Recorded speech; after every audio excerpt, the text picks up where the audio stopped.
अहमदनगरमधून आज सुजय विखे आपला उमेदवारी अर्ज भरणार आहेत। मुख्यमंत्री आणि दोन्ही उपमुख्यमंत्री यावेळेला उपस्थित असतील। उमेदवारी अर्ज भरण्यापूर्वी सुजय विखे शक्ती प्रदर्शन करणार आहेत। तर आज सुजय विखे पाटील आपला उमेदवारी अर्ज दाखल करतात।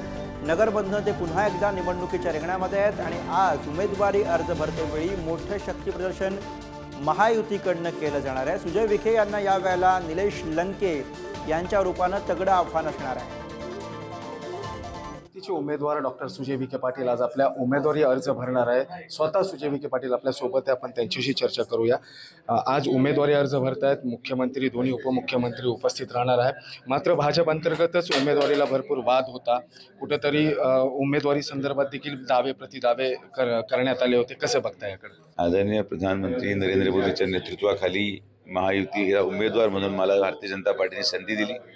जे लोक पक्षांतर्गत इच्छुक होते त्या ठिकाणी त्यांनी मनाचा मोठेपणा दाखवत माझं नाव जाहीर झाल्यानंतर आता सर्व महायुतीचे घटक हे कामाला लागलेत। मोदीजींना प्रधानमंत्री करण्यासाठी सगळे ताकद लावत आहेत आणि कुठलाही वाद नाही, कुठलाही मतभेद नाही। एक संघ एक दिलाने महायुती काम करणार आणि या अहिल्यानगरचा खासदार हा भारतीय जनता पार्टीचाच होणार हा विश्वास मला। आत्मविश्वासासंदर्भात देखील प्रश्न उपस्थित करण्यात आले।